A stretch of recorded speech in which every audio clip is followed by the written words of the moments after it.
I'm going to go live in just a moment. And I'm just doing it from home tonight because I'll tell you in a minute why. In the meantime, let me get the Facebook here.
Okay, we're gonna go live here.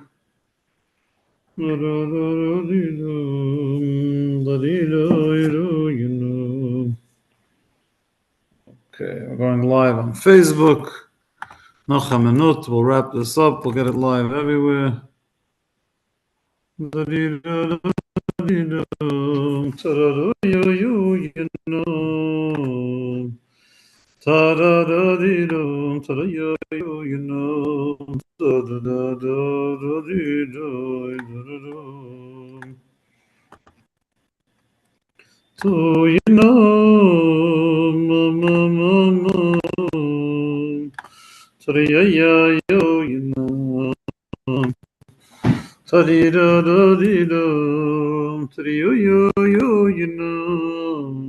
Caleb Gittel.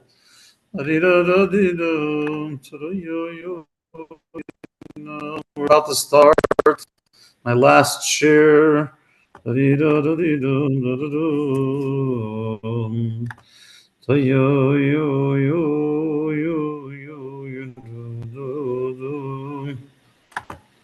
Okay, ladies and gentlemen, I wasn't sure what was going to be with tonight's class. That's why the email came so late. We did not have electricity for big parts of today. We did not have Wi-Fi and electricity. Spectrum and Northwest Energy were down. We probably got here at the house, if I had to estimate or guesstimate, I'd say about 12 to 14 inches of snow in the last 24 hours. In addition, we send our prayers to all those that are stuck on the I-90. The I-90 at the Bozeman Pass has been closed since 5:15 this morning approximately, and there's cars backed up. They can't get out, and they've been on the block for 13 hours on the I-90. We're just watching them now reverse the cars in the last few hours to reverse them off the 90, but the pass is still closed. So I think in my years in Bozeman, this is the longest delay on the Bozeman Pass. Just as Chagai and Margot thought coming back to Bozeman was a good idea. Are you back in Bozeman? Can't hear you. Yeah? Oh, welcome home. Maybe you brought it with you. But we're going to have an incredible Parsha class. I moved the class to my house just in case because the electricity and the Wi-Fi was still out at the shul. But we are back in business. So we are in Parshas Kedoshim. We are in the book of Leviticus, and we are in the portion of Kedoshim. And according to Rashi, based on the Medrash, the portion of Kedoshim is a portion that Roiv Gufei Torah Tluyimba. It's a parsha that has many fundamental, foundational Jewish ideas, Torah ideas, are invested and permeated in this one incredible parsha of Parshas Kedoshim. Just to give you an idea, I'm going to pull it up here just to give you to excite your curiosity. So in Parshas Kedoshim, there are 13 positive commandments and 38 prohibitions.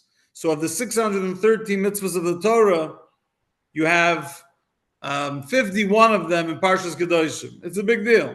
I mean, percentage-wise, of 53 parshas, when you have 51 mitzvahs in one parsha, it's a pretty impressive number. So, I'm just fixing the Facebook here. There we go. So with that in mind, I want to address a topic that some rabbis don't want to address. Some people are scared to talk about it because you might offend somebody, but we're Jews. And we are devoted to one cause and one cause only, and that's to the Torah. So if there's an idea in the Torah that we all need to incorporate in our lives, then we need to incorporate in our lives, and we need to learn from it. You know, I saw two incredible quotes that I wanted to share with you, and that's going to be my intro into today's class, if I can find them.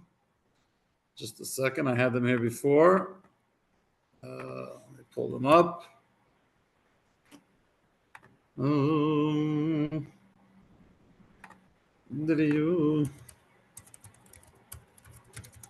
So I saw two quotes, and they go like this. Number one, I want you to pay attention to this. It's being kind does not mean having no boundaries. There's a big difference between holding the door and being the doormat. So that was the first quote I saw. And I think we could all understand the importance of boundaries and not becoming, as we say in Yiddish, a shmata. But then there's another one I saw.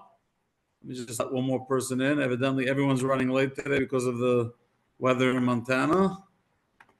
And so the second quote I saw was maybe even better in the context of what I want to share. The only people who get upset about you setting boundaries are the ones who are benefiting from you having none. So anyone in the world of psychology, in the world of religion, in the world of relationships, everyone that is worth a dime in their understanding of human nature understands that having boundaries is vital.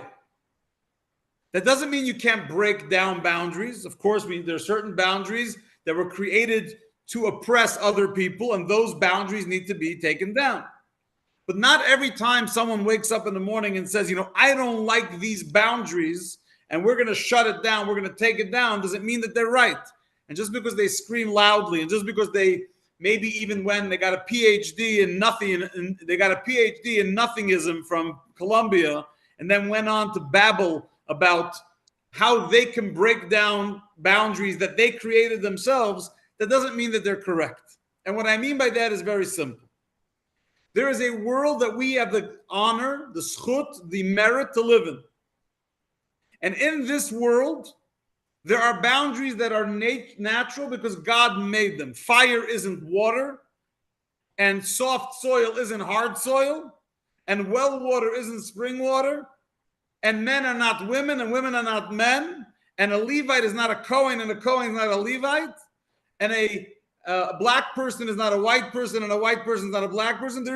God created nature, and there's a reason God created nature. Sometimes we know why God created what he created. Sometimes we don't. But the bottom line is we don't have the right to just break the nature that God has created for us. We don't have the right to just walk around and say, you know what, I don't want it. I don't need it. God created it, and it's there for a reason. And in this week's Torah portion, we have a clear insight into this idea from a biblical perspective.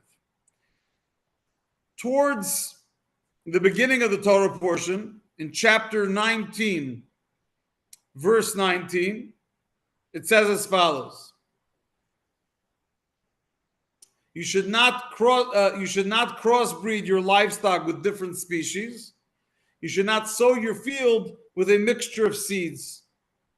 So there's a biblical commandment of kilayim, shatnas. Now, for those that are unfamiliar, I'll give you a little bit of a crash course. In the book of Bereshis, in the book of Genesis, in chapter 1, verse 12, so all the way at the beginning of the Torah, it says, I quote, the earth germinated vegetation, plants that reproduce by seed of their own species, and fruit-producing trees in which seeds of its own species are found. The Torah says, that God created certain species, and they're supposed to be planted, and they're supposed to grow and be germinated, and supposed to create produce in their own program. They're not supposed to be mixed. They're their own species, and scientists, obviously, by the way, can tell you this one is part of this species, and that's part of that species. They're supposed to be planted on their own. There are 4 categories of kilayim, of mixtures that are prohibited in Judaism. the one we just mentioned, which is called Kilei Hasada, the seeds of the field. There's Kilei Ha'ilon, there's trees, the mixture of trees. You're not allowed to just take two different types of fruit trees that are not part of the same species and graft them and turn them into a new type of species, because God made them separate for a reason. You're not allowed to have oxen and donkeys working together in the field, plowing together. It's a form of shatnez. We don't want those animals mingling together, cohabitating together. And then you have the shatnez that most people are familiar with, which is the mixture of wool and linen in your clothing. We just don't try to understand the general rule of it, because although mystically there are explanations, Kabbalistically, the Kabbalists have explained that there are reasons that each one of these items represents a certain attribute, and mixing these attributes together, like chesed and gvura, severity and kindness, are not healthy. It's not a good mixture. It could end up being a damaging mixture. But practically, the reason we don't do shatnez is because God said so. If you're trying to understand it, give it up now. It's a super rational command. Sometimes you just got to do what daddy tells you to do, and either you understand it or not, but just do what you're told. So in our Torah portion, it reminds us that there is kilayim. Good night. The gifts of giving a class at home, you never know what's going to walk by on the camera. So you never know. It could be many in pajamas. Oh, Chaya could appear. You never know. So it talks about this prohibition of mixing the various seeds that don't belong with each other. What's interesting is before that, the Torah says a few verses earlier, so in chapter 19, verse 9, so 10 verses earlier, it says, and I quote, "When you reap the harvest of your land, you should not fully reap the corner of your field, since this should be left to the poor, nor should you gather the individual stalks of your harvest that have fallen. Similarly, you should not harvest the young grapes of your vineyard, nor should you gather the fallen individual grapes of your vineyard. You should leave them for the poor and for the convert. I am God, your God." So we have these mitzvah. This week's Torah portion has the mitzvah of leket and peah. Very interesting law. You go to your field. Let's say you're planting all spring long. You're planting your field. I don't know. Let's say you're planting just wheat. Let's go with the most basic. You're planting wheat, and it comes time now to harvest. The Torah says if you take your sickle, or in a case of certain grains, you take your hand and you're schlepping the bundles and the sheaves, and you're chopping it down, and a stalk or two fall out of your hand, you're not allowed to pick it up. It stays on the ground. Who gets it? Poor people will come later, and they will collect whatever you left over so they can feed themselves. Does it have to be poor people? Yes, it has to be poor people that need it, or converts that don't have any family, and therefore they're more vulnerable. No, if you're a regular person, If it drops, you can't pick it up. you don't belong in that guy's field. The only way you would end up in someone else's field is if you were poor or you were alienated and you needed to find support, so you went there to get food. It's like going to the food bank.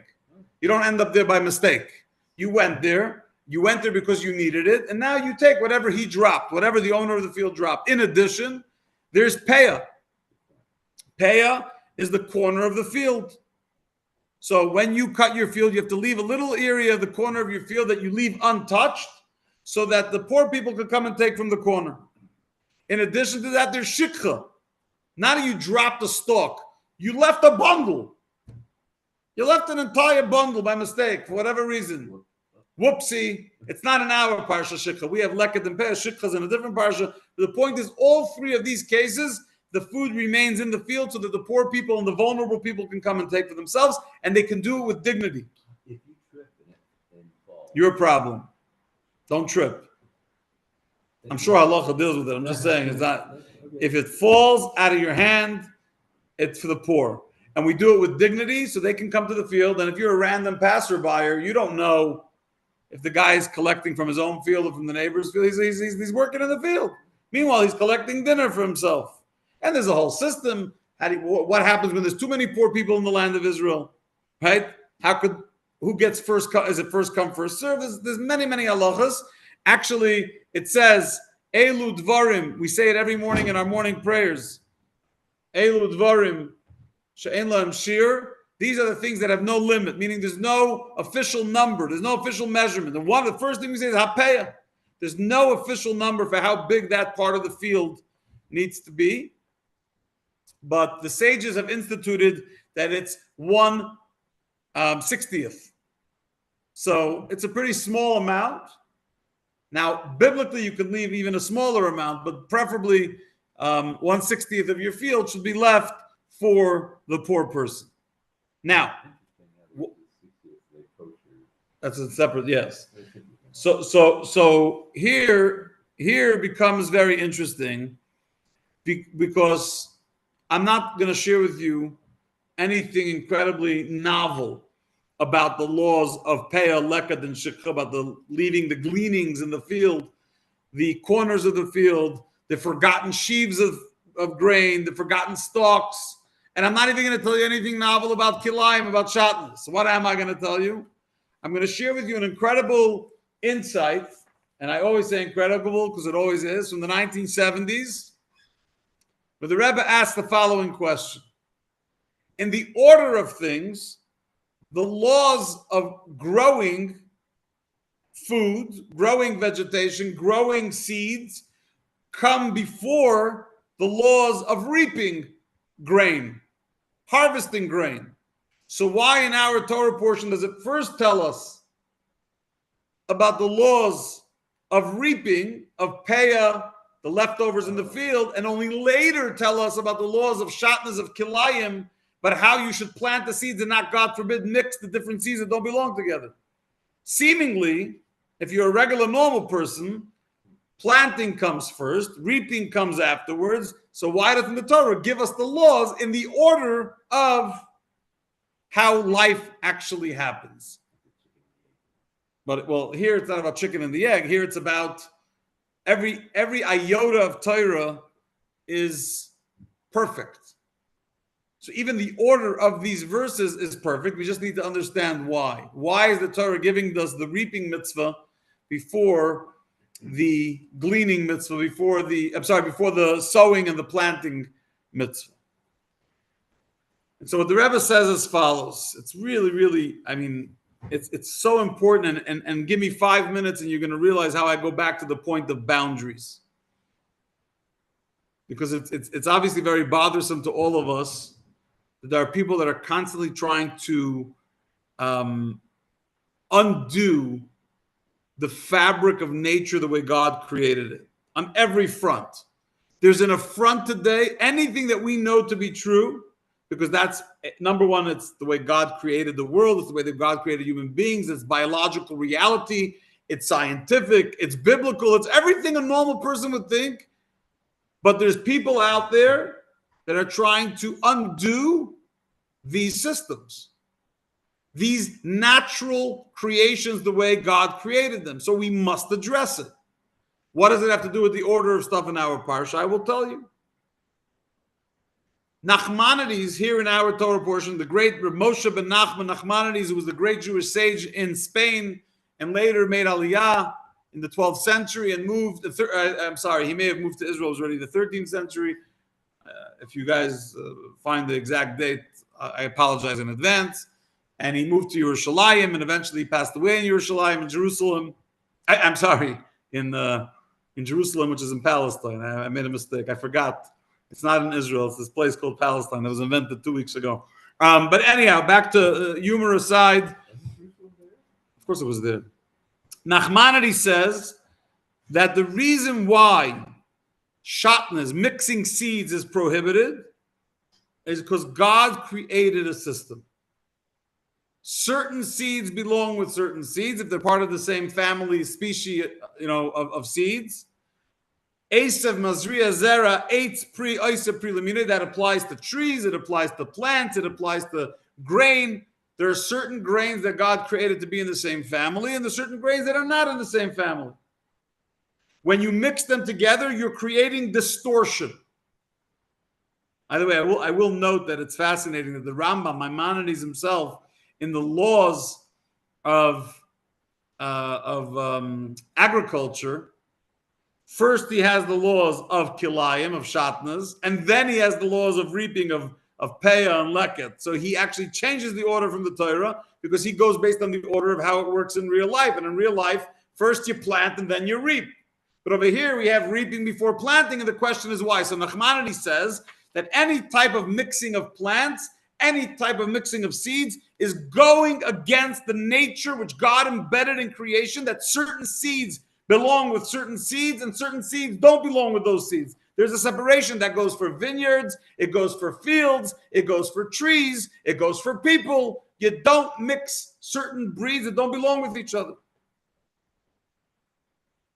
And just like God did that with as far as planting seeds, he also did it with when it comes to reaping our grain from our fields. What do I mean by that? Think about it. We normally think of leftover, the corner of the field, the leftover bundles, the falling bundles, the forgotten bundles, the fallen stalks. We always think, it's my field, but God told me that if I drop one, I get to give it to someone else gets to get it. But I'm the big benefactor. I'm the big contributor that I'm going to give it to the poor people. Comes along Chassidus, comes along Kabbalah and says, you're making a big mistake. What's the big mistake? Part of your field belongs to you. Part of your field was never intended for you in the first place. Just because you worked in the field, and just because you own the title to the field, to the property, does not mean that every drop of grain, every ounce of grain, every stalk of grain that grows there belongs to you. The same God that told you that your ownership of the field allows for you to keep 59 of the 60 stalks in the field also said that the one stalk, the 1 and 60th in the corner of the field doesn't belong to you, it belongs to the poor person. Not you're giving it to them. It never belonged to you in the first place. It was only given to you to be sort of a guardian to ensure that the poor person gets a hold of what God intended for them. So really, when you look at the reaping of a field, you're also separating and creating boundaries between the part of the field that belongs to you and the part of the field that was never intended for you. It was always intended for the poor person. Again, who created that reality? The same one who created the reality of seeds needing to be with their own species, which is God. Or it could be a partnership. Well, not really. Not really. No. Of course, it's a partnership. Everything's a partnership. When you're going to plant your seeds, also God is relying on you to follow his command and only plant the right species with its same family and not crossbreed species from, Of course, there's a human component, but the human component is a reflection of God's institution, right? In America, we always talk about the institution of marriage. It's not about the institution of marriage. It's about the institution of God instituting. God is the institutor. God institutes what nature is. God tells us what is supposed to be with one and the other, and he creates that program. So he says this species of barley should not be mixed and germinated together with wheat, let's say. And he says that apples should not be germinated together with oranges to create some concoction so you can make some funny fruit that you need to make for a Halloween party. And he also said that you shouldn't put donkeys and oxen working together on the same field, plowing together. And he also said you shouldn't mix wool and linen in your clothing. But you know what he also said? He also said that when you have a big, big field, or as in Montana, we'd say a ranch, you got these 7,000 acres of grain. And you think, well, I worked hard. It was my company. It's my title. I own it.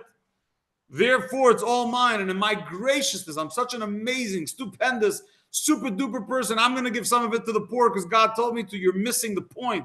The point is not for you to think you're some hancho mancho to give it to the poor person. God told you that part of the field never belonged to you in the first place. It's not yours. God institutionalized it within the field that this percentage and this item that fell out of your hand and this bundle that you forgot is by definition that because it was ordained that way, it never belonged to you in the first place and it belongs only to the poor person. In other words, it's a deep recognition of the systematic creation that God created with a system that only God understands perfectly because only he could. We just got to go with the flow. And just because you woke up in the morning and decided you want to tear down the systems, you want to tear down the boundaries, you want to break your 77th glass ceiling, it's not God's problem. You can break all the ceilings you want as long as it follows the incredible, foundational, systematic, institutionalized system of nature, of science, of blessing, and of boundaries that God created in this world. So if God says don't mix the seeds and you think you're a big chacham, because I have a PhD in encampments from, a PhD in tenting from Yale, because I slept in a tent for 7 days to free Palestine. So now I have a big PhD. And now I'm sitting there with my big brill, and I'm going to decide I could take this seed and make a concoction and create. Don't mess with God's system. It never ends well. So then back to the original question. Why does the Torah tell us first the mitzvah in this week's parsha of the reaping of the leftovers in the field and the falling stalk, and only later add the laws of Kilayim? Very, very straightforward. And that is, when you look at a field that you grew a big field, let's say, of wheat. You look at all the wheat, it all looks the same. All the stalks look the same. You ever drove by a wheat field? We were driving earlier this week on Sunday. We were driving from the Flathead, and we drove on the east side of Flathead Lake. So when you get the Big Fork, you could either go on the west side through Lakeside and eventually come to Polson, or you can come through Big Fork and Woods Bay, and eventually you come to Polson as well, but you come from the east side of the lake. We drove by thousands of acres of cherry blossoms, of cherry trees. Beautiful. Right? But when you look at a field, at an orchard, just a cherry, they all look the same, unless you're an expert and you're inspecting everyone with a microscope. You're not going to know. When you look at a field of wheat, you look at everything and go, okay, it all looks the same. Except God said no. Big percentage, the vast majority belongs to you, but some of it belongs to the poor person.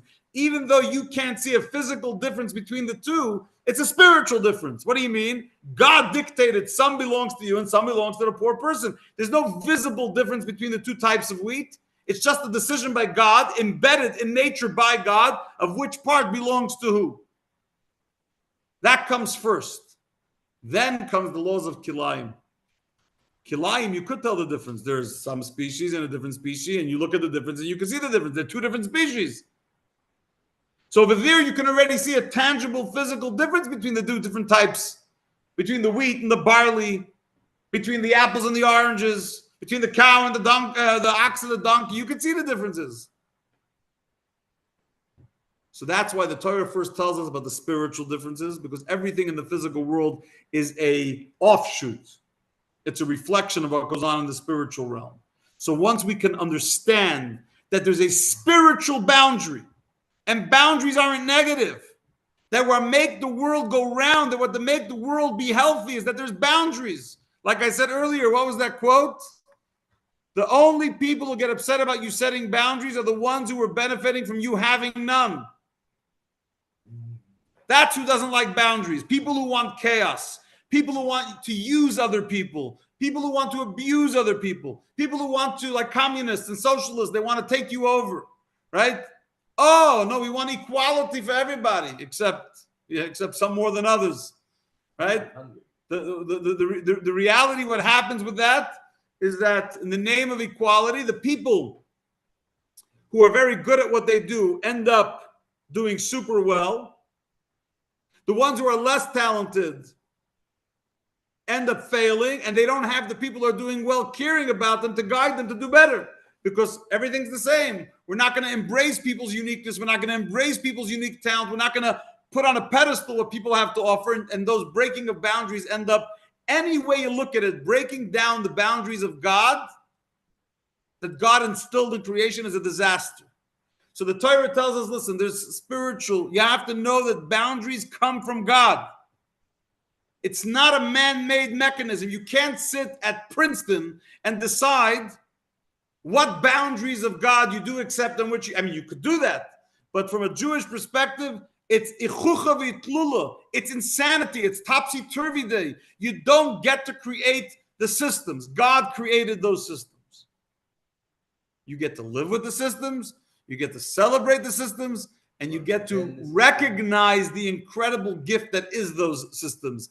And when you recognize that those systems begin not in physical differences, invisible differences, but they're in spiritual in nature, like we see with the field. You don't see a difference between the various stalks of wheat, and yet some go to the poor and some go to the field owner, even though they look exactly the same. Who dictated which goes to who? God, because he creates the boundaries.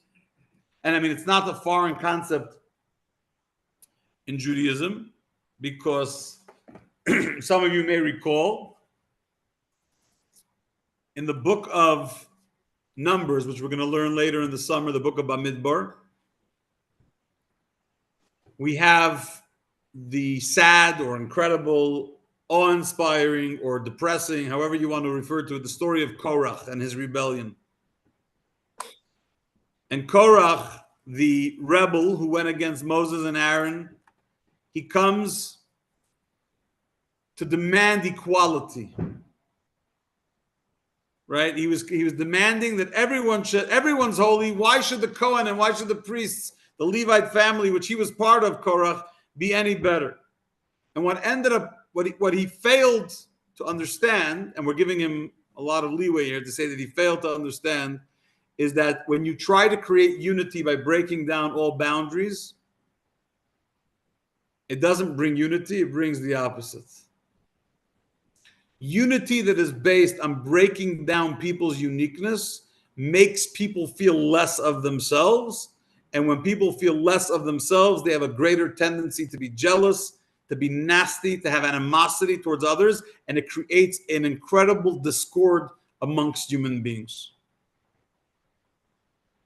You want to make real unity amongst people in the world when they have differences, whether it's emotional differences, spiritual differences, intellectual differences. The way to bring real unity is by retaining and supporting the boundaries.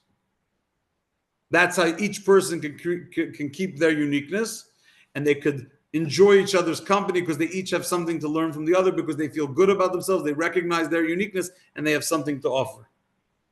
I know it's the hip thing to say we don't need boundaries, we don't need borders, we don't need anything. Let's break it all down. Yeehaw! Free Palestine. Free Vietnam. You know, you could throw Vietnam in there together with Woodstock, together with Palestine, Black Lives Matter, and a few other isms. It's false. It's all false. Because you cannot negate the systems, the beautiful, incredible, majestic systems that God put in place in this world. Korach tried. Korach not only got swallowed up in the ground, he actually burned before he got swallowed up in the ground.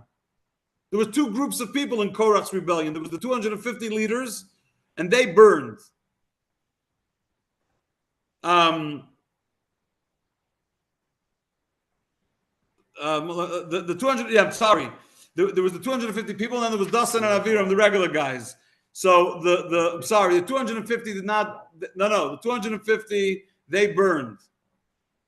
And so, right, and the other group got swallowed in the ground. Korach got both, because God, the Medrash says, God didn't want Korach, he didn't want the people burning to think Korach got away without burning. So he burned, and didn't want the people getting swallowed up in the ground to think that he got away without getting swallowed up. So he got both.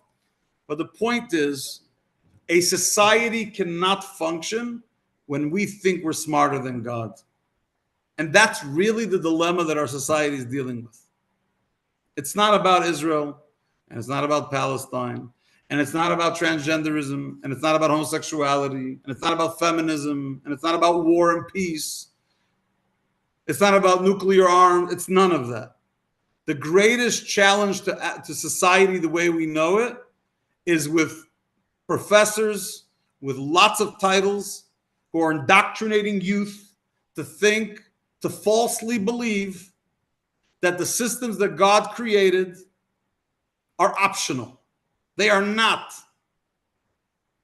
God is infinite, and the systems that he created are infinite. Same reason why Israel will never not be Israel. No matter how many maps you produce on Canva, where you remove Israel from the map, it's not going to change anything. Why? Because God gave Israel to the Jews, and that will always be the case. Of course, we are grateful, especially this week, to the incredible soldiers in the IDF, the men and women who defend our incredible homeland. But let's not be fooled for a moment. The land of Israel was not a gift of Theodor Herzl. It was a gift of God to the Jews and will always be our Jewish land. Always. No one can ever take that away because God created that system. And when anyone comes along and says the systems that God created are sort of fluid, everything are fluid, Israel's fluid. No, it's not fluid. It's very, very stable. A baby boy when he's 8 days old has a bris, not a girl, only a boy. A girl lights Shabbos candles every week, not a boy. A girl has the mikvah, a woman has the mitzvah of going to the mikvah. A man doesn't most of the time. What do you mean? I want to have the mitzvah. It's not your mitzvah. Israel is for the Jews. China is for the Chinese. Kohanim do priestly blessings. And even though you don't like it because you're not a Kohen, it doesn't change anything. Even if you pay. I could dance all. I'm an Israelite. I can't help it. My parents are both Israelim, and that's it. There's systems.